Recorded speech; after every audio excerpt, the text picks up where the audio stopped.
ஆரோக்கியமான வாழ்க்கைக்கு Aaravil health mix auravil.in வெப்சைட்ல இருந்து வாங்கலாம். எவ்வளவு நேரங்கா தம்பி ஏன் அவசரப்படுத்திட்டு இருக்கீங்க? தான் பொருள் வாங்கிட்டு இருக்கேன்ல, எடுத்துக்கோங்கக்கா. இன்னும் பாமாயில் எங்க போடவே இல்ல, கொடுங்க. சமைக்கிறதுக்கு ரேஷன் கடை பாமாயில பயன்படுத்திட்டு இருக்கீங்க? ஆமா அக்கா, ரேஷன் கடை பாமாயிலாம் வாங்கி சமைச்சு சாப்பிட்டோம்னா வயிறு வலி வந்து உடம்பு சரியில்லாம போயிருக்கா. நம்மளோட ரத்தம் இருக்குல்ல, ரத்தத்தோட கொலஸ்ட்ரால்லாம் அதிகப்படுத்தி விடுமா. ரேஷன் கடை பாமாயில யூஸே பண்ணக்கூடாதுன்னு சொல்றாங்க. தம்பி சும்மா வாய்க்கு வந்ததெல்லாம் சொல்லிட்டு இருக்காதீங்க. எது வாய்க்கு வந்ததை சொல்லி விடுறேன்னா இருங்க, உங்களுக்கு இப்பயே ப்ரூவ் பண்ணி காட்டுறேன். 1 லிட்டர் பாமாயில் வெளியே கடையில வாங்கணும்னா எவ்வளோ? 1 லிட்டர் 144 ரூபா. அதே 1 லிட்டர் பாமாயில் என்ன ரேஷன் கடையில 25 ரூபா தான். ஒரு 10 ரூபா 20 ரூபா முன்ன பின்ன இருந்தா பரவாயில்ல. இவ்வளோ ரேட்டு டிஃபரன்ஸ் இருந்தா அப்ப அதுல ஏதோ சிக்கல் இருக்குன்னு தானே அர்த்தம். குவாலிட்டி கம்மியா தானே இருக்கும். அதானே தம்பி தம்பி தம்பி உங்களுக்கு கொடுக்கறதா 1 லிட்டர் 25 ரூபாய்க்கு. உண்மையிலே 1 லிட்டர் பாமாயில் எவ்வளோன்னு இந்தாங்க பில்லில் பாருங்க. என்னண்ணே இதுல 143 ரூபா போட்டிருக்கு. எது 143 ரூபாயா? ஆமா, அப்புறம் எப்படி 25 ரூபாய்க்கு தரீங்க? அப்படின்னா இந்த பாமாயில் ஏதோ வில்லங்க இருக்குன்னு தானே அர்த்தம். அக்கா, 143 ரூபா விற்கிற இந்த பாமாயில் எப்படி ரேஷன் கடையில் 25 ரூபாய் எல்லாத்துக்கும் கொடுக்குறாங்க? இப்போ இந்த பாமாயில் சாப்பிட்டோம்னா கொழுப்பு அதிகப்படுத்தும், வயிறு வலிச்சு உடம்பு சரியில்லாமல் போகும்னா சொல்கிறாங்கல்ல, இதெல்லாம் உண்மைதானா? இப்போ நிறைய பேர் ரேஷன் கடை பாமாயில் ஏன் வாங்கி யூஸ் பண்ண மாட்டேங்கிறாங்க? இப்படி ரேஷன் கடையில் இருக்கிற பாமாயில் பற்றின உண்மையெல்லாம் தெளிவாக அவங்க 2 பேத்துக்கு சொல்கிறேன், கேட்டு தெரிஞ்சுக்கோங்க. என்ன தமிழ்நாட்டில் ரேஷன் கார்டு வச்சுருக்க 3/4 பேர் என்ன மாதிரி இந்த பாமாயில் தானே சமையலுக்கு பயன்படுத்துகிறாங்க. இப்போ நீங்கள் சொல்கிறத பொறுத்து தான் இந்த பாமாயில் யூஸ் பண்ணலாமா வேணாமான்னு முடிவு பண்ண முடியும். என்னன்னு சொல்லுங்கள் அக்கா. ஃபஸ்ட்டு கணக்கு போட்டு புரிய வைக்கிறேன். இப்போ பில்லில் 143 ரூபாய் போட்டிருக்கு. ஆனால் உங்களுக்கு எப்படி 25 ரூபாய் கொடுக்குறோம் அப்படின்னா, இப்போ இந்த பாமாயில் பார்த்தீங்கன்னா 1 மாதத்துக்கு 2 கோடி லிட்டர் கொள்முதல் பண்ணுறாங்க. இப்போ 1 லிட்டர் 143 ரூபாயா? இதை 1 மாதத்துக்கு கணக்குனோம்னா 286 கோடி ரூபாய். இதுவே 1 வருஷத்துக்கு கணக்குனோம்னா 3432 கோடி ரூபாய் செலவாகுது. இப்போ 1 லிட்டரு 143 ரூபாயா? நீங்கள் கொடுக்குற 25 ரூபாய் கழிச்சோம்னா மிச்சம் 118 ரூபா இருக்கும். இப்போ இதை 1 மாதத்துக்கு கணக்குனோம்னா 236 கோடி ரூபாய் செலவாகும். இதை 1 வருஷத்துக்கு அனுப்பணும்னா கிட்டத்தட்ட ஒரு 2800 சொல்லிட்டு ஒரு 2900 கோடி ரூபாய் வரும். இதை வந்து கவர்மெண்ட் கொடுத்துருவாங்க. அதாவது சிம்பிளாக சொன்னோம்னா 1 லிட்டர் 143 ரூபாயில் 25 ரூபா நீங்கள் கொடுக்குற காசு, மிச்ச காசு கவர்மெண்ட் கொடுக்குற காசு. அப்போ 1 லிட்டர் பாமாயில் விலை 143 ரூபா. அதில் நம்ம 25 ரூபா கொடுத்தது போக கவர்மெண்ட்லேருந்து 118 ரூபா கொடுத்துட்றாங்க. ஏக்கா, கவர்மெண்ட்லேருந்து கொடுக்குறாங்கன்னா நம்மளோட வரிப்பணம் தான்க்கா. நம்ம வரிப்பணத்தை வாங்கி தான் மானியமாக கொடுக்குறாங்க. கரெக்டு அக்கா. 2007 1 லிட்டர் பாமாயிலோட விலை பார்த்தீங்கன்னா 45 ரூபாய்க்கு வந்துச்சு.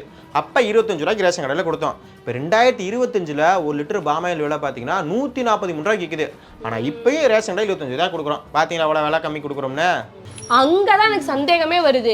இந்த பாமாயில் இவ்வளோ கம்மி ரேட்டுக்கு தரீங்கன்னா, இந்த தம்பி சொன்ன மாதிரி இந்த பாமாயில் குவாலிட்டியும் ரொம்ப கம்மியாக தானே இருக்கும். அப்போ இந்த பாமாயில் சமையலுக்கு பயன்படுத்தக்கூடாது தானே?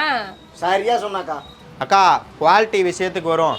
அந்த பாமாயில் பார்த்தீங்கன்னா செம்பனை அப்படின்ற ஒரு மரத்தில் தான் தயாரிக்கிறாங்க.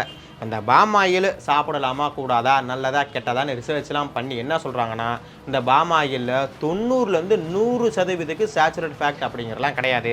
40% தான் சேச்சுரேட் ஃபேட்டுங்கிறது இருக்குது.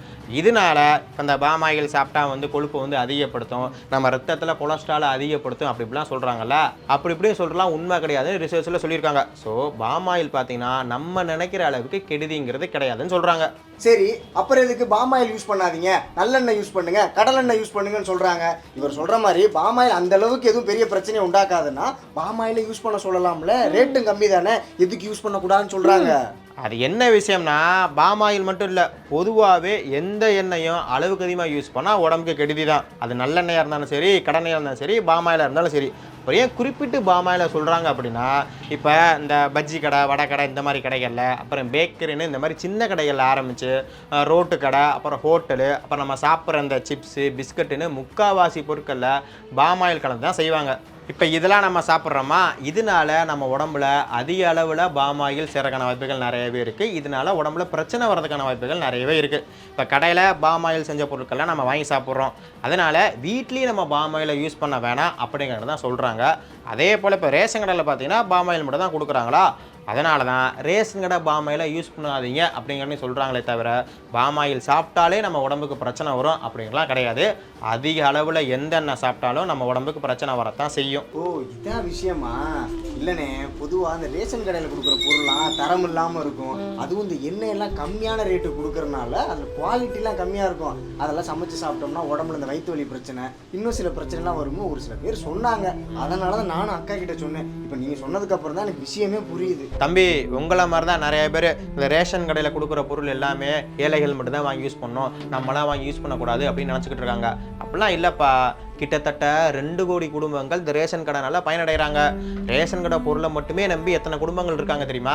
சில இடங்கள்ல சில நேரத்தில் சில பொருள்லாம் தரம் இல்லாமல் கிடைக்குது, அதை நான் இல்லைன்னு சொல்லலை. ஆனால் அதை மட்டுமே வச்சுட்டு ரேஷன் கடையில் கொடுக்குற பொருள் எல்லாமே தரம் இல்லை அப்படின்ற முடிவுக்கெலாம் வந்துடாதீங்க, சரிங்களா? கரெக்டுண்ணே.